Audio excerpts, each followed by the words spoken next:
Okay, for this example, we will find an equation to model the data given. Okay, it says here the table contains price supply data and price demand data for corn. Find a linear regression model for the price supply data where X is supply in billions of bushels. Okay, here's X.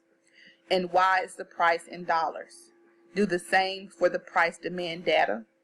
Find the equilibrium price for corn.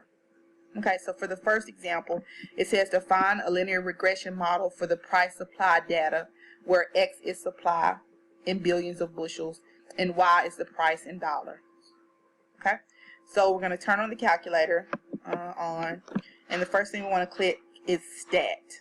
Okay, click stat, and then there we're going to enter on edit, so you can enter there since it's already on edit, or choose one, it doesn't matter. Okay, notice here I have the data already put in. If you want to go up and clear the data out, the whole table, just go up to L1, clear, and then hit enter.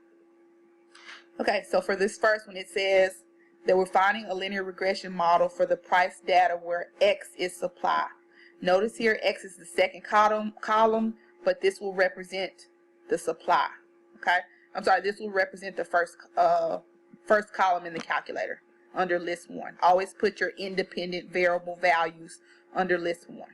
Okay, so here I'm going to type in the first one. I have 6.28, enter, 7.37, enter, 7.74, enter, 7.97,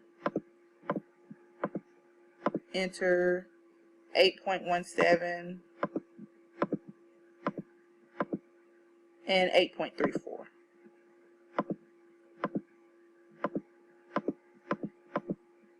Enter. And make sure after you've typed in your data that everything is correct, because if there's one value off, it'll throw your equation, your linear equation off. Okay, so notice here I'm going to check it: 6.28, 7.37, 7.74, 8.17, and 8.34. Okay. The next column under list 2, I have my Y coordinates, my dependent variable values. So notice here those are already there. I won't retype those. Okay, so 2.11, 2.28, 2.36, 2.48, 2.42, and 2.54. So all values are correct. Okay. Once we have all values put in, we're going to click on stat again.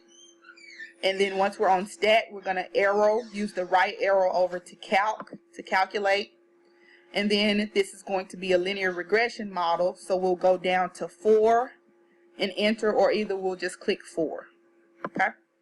So this says to do a linear regression in the form of ax plus b, which is just the linear equation y equals mx plus b. We're going to enter there. Okay. Notice it gives us a linear regression, y equals ax plus b. The value of a is given below, so it's 0.198726 and so on. Okay. The value of b here is also given, 0.8457232 and so on. And so those are going to be the coefficients or the values replacing a and b. Okay.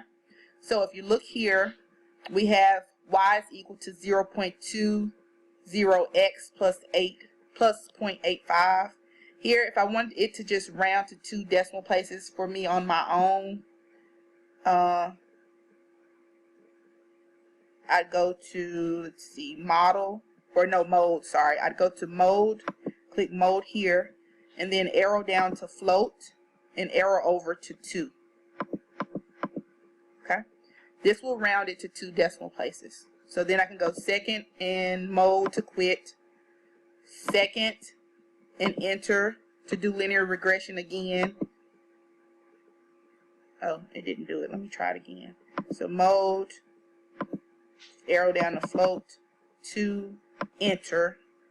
So I forgot to choose enter. And then second and quit.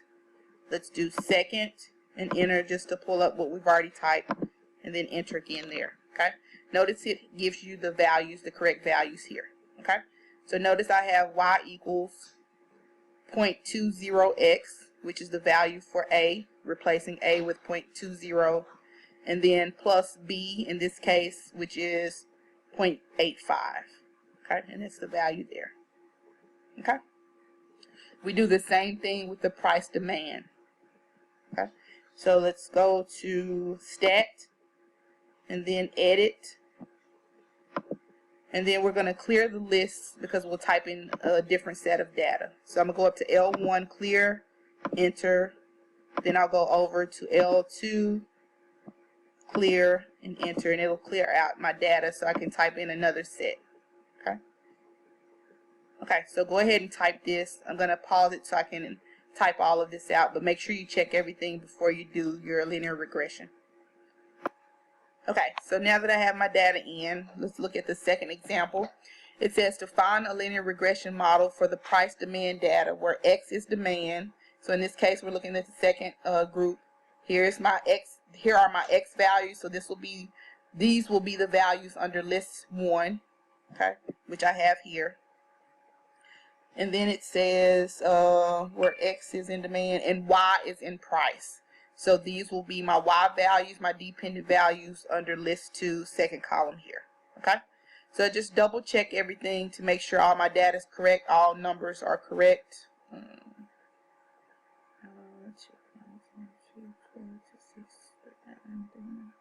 Okay.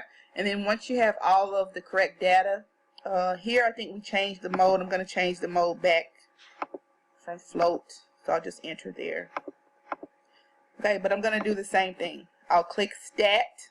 Now that I have all the data in, I'm going to arrow over to calc. I'll choose 4 for the linear regression. Okay, and then enter. Okay, and this gives me my equation, but it says here to round to 2 decimal places. So here I'd round the value for A negative 0.16. I'd round that to 0.16, a negative value. And then for B, I'd round this to 3.59. Okay. If I want the calculator to do it for me, I'll go to mode, arrow down to float, arrow over to 2 and enter. Second, mode to quit. And then I'll just do second and enter to do another linear regression without having to go to stat again. And then enter, it gives me the exact values. So we have a value of negative 0.16, the coefficient for X, plus for B we have 3.59, and that's where we get the equation there. Okay, next, the last part of this example says to find the equilibrium price for corn. Select the correct answer below and fill in the answer boxes boxes present in your choice. Okay, so here in this case here we want to find the equilibrium price. Basically, Y represents price for both of these equations. So the equilibrium price will be where the 2 equations are equal. Okay, so we'll just set the 0.20x plus 0.85 equal to the negative 0.16x plus 3.59. Okay. Once we set those 2 equal, we'll solve for X. We'll get the X value. Once we get the X value where these 2 equations are equal, we'll plug in that value into both equations just to check and make sure they're both equal, and that'll give us this value 2.37. Okay. So in order to do it by hand, set both expressions equal, solve for X, plug them into Y. The other method is to go to Y equals and type in the functions. Okay, so I'm going to type in 0.20x plus 0.85, and then I'm going to go down to Y sub 2 and type in the other equation, negative 0.16x plus 3.59, and then enter. Okay, I'll graph these equations. So once you've typed them in, just click graph, and where they intersect is going to be the equilibrium price, or the Y value of where they intersect is going to be the equilibrium price. Okay, and so here I'm going to go to second and trace. I'll choose 5 for intersect. Okay, And then the first curve, it's already on the bottom line for my first curve, but it doesn't matter which line it's on. I'm going to kind of move a little closer to the intersection. You don't have to be just that close, but I'll make sure I'm on the first line. I'm going to enter on the first line. Notice it jumps it up to the second line. I'm going to enter there, but then once I've entered at one place on both lines, I want to cross over, so I'm using the right arrow to cross over the intersection. Okay, and then I'm going to choose enter again, and it gives me the equilibrium price, which is the Y here. Okay, and so the equilibrium price here would be 2.37 if I rounded to 2 decimal places. Okay, all right, hopefully that helps.